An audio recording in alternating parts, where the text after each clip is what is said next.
सड़क के नल के पास औरत सारे बहस कर रहे होते हैं। हवा में मटके उड़ रहे हैं। तुझसे पहले तो मैं आई।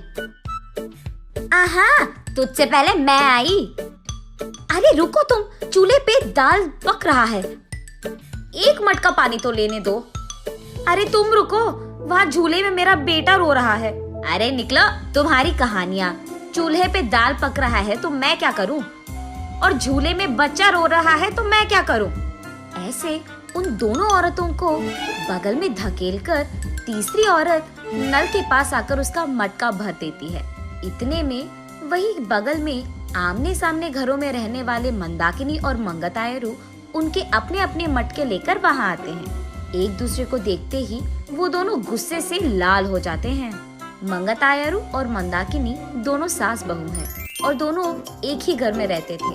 मंदाकिनी मंगतायरू से बहुत लड़कर उसके पति को मनाकर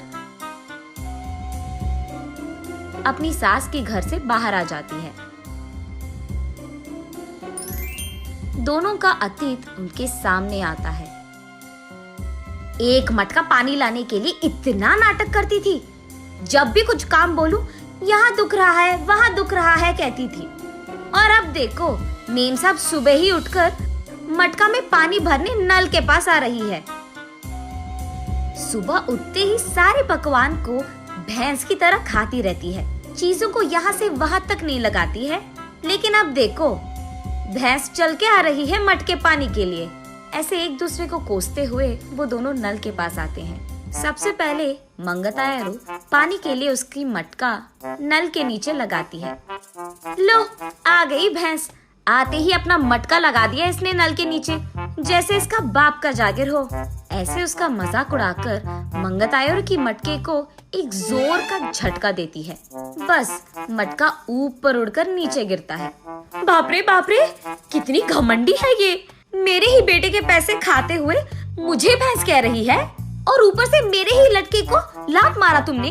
ऐसे कहते हुए मंदाकिनी की मटके को भी जोर का झटका देती है मंगतायरू। मैं तुम्हारे बेटे के पैसे नहीं खा रही हूँ, तुम ही मेरे पति के पैसे खा रहे हो। मेरे सारे बनाए हुए पकवान को सुबह से रात तक खाती रहती है तो भैंस की तरह ही दिखेगी ना। भैंस कहीं की मेरे ही मटके को लात मारती है। कितनी घमंडी है तू। मटके को ही नहीं, अगर मेरी सटकी ना, तेरे को भी मारूंगी, समझी? हाँ, जरूर मारेगी। इतनी घमंडी जो है। मेरे बेटे को मुझसे दूर कर दिया तूने, मेरे घर से उसको निकाल दिया तूने, और अब मेरे ही घर के सामने रह रही है। सिर्फ तेरे बेटे को ही नहीं, तुझे भी तेरे घर से निकाल दूंगी, समझी? मुझसे पंगा लेगी ना, ऐसे ही होगा। तू तो जरूर करेगी, घमंडी औरत, बंदर मुंह वाली कहीं की। तुझे देखकर ऐसा लगता है कि भैंस को कपड़े पहनाए हैं, और तू मुझे बंदर कह रही है। भैंस कहीं की मुझे भैंस कह रही है, मुझे बंदर कह रही है। ऐसे वो दोनों एक दूसरे से लड़ते हुए एक दूसरे के बाल पकड़कर लड़ते लड़ते नल के बगल में मौजूद कीचड़ में गिर जाते हैं। ये सब दूर से देख रहे बाप बेटे दोनों एक दूसरे को देख हंस पड़ते हैं।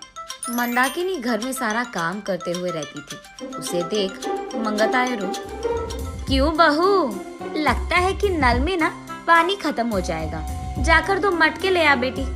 ऐसे ऑर्डर देती थी मंगतायरू। मंदाकिनी के हाथों बनाए सारे पकवान खाते हुए वो हमेशा शिकायत करती थी कि इसमें नमक कम है और इसमें मिर्ची ज्यादा है, ये तो बहुत तीखा हो गया, ये तो बहुत मीठा है। उसके शिकायत सुनने के 2 दिन बाद तक मंदाकिनी रसोई घर का मुंह भी नहीं देखती थी, रूठ कर अपना मुंह लटकाती थी।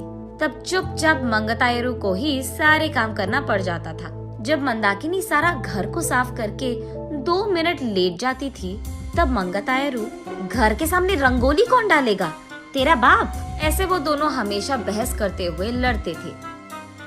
संदीप ऑफिस से लौटते ही एक तरफ मंगतायरू और दूसरी तरफ मंदाकिनी, दोनों उसको शिकायतें खूब सुनाते थे। ना अपने बीवी को बोलता था और ना ही अपनी माँ से कह पाता। अपने आप में बहुत निराश हो जाता था संदीप। बहुत दिन देखने के बाद अब उसके पास ताकत नहीं था। वो एक दिन अपने पिता के पास जाकर ऐसे कहता है, पापा, मैं घर से अलग होने की सोच रहा हूँ। आपकी बहू भी मुझे हर रोज इसी बात के बारे में सताती रहती है। हाँ तो तुम सच में अलग हो जाओगे बेटा? तुम्हें क्या लगता है अलग रहने से इन दोनों में ममता जाग उठेगी? ममता और प्यार भले ही बाहर ना आए, लेकिन इन दोनों को इतना तो समझ आएगा कि एक दूसरे के बिना अपने अपने घरों में अकेले रहते हुए सारे काम अकेले करते हुए कितना मुश्किल है। अब दोनों को समझ में आना है ना पापा कि अलग रहना कितना मुश्किल है। ऐसे कहता है। हाँ ठीक है, तुम्हारी मर्जी, लेकिन अभी के अभी कहाँ जाओगे बेटा?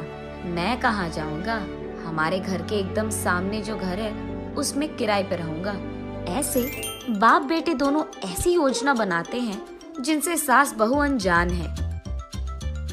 इन दोनों को सबक सिखाना तो छोड़ो, एकदम पागलों की तरह लड़ रहे हैं ये दोनों। ऐसे कीचड़ में गिरे सास बहू को देख उनके चारों ओर मौजूद सारे गांव वाले जोर जोर से हंसते रहते हैं। अब इन दोनों इसके बाद क्या करेंगे ये हम अगली वीडियो में जानेंगे।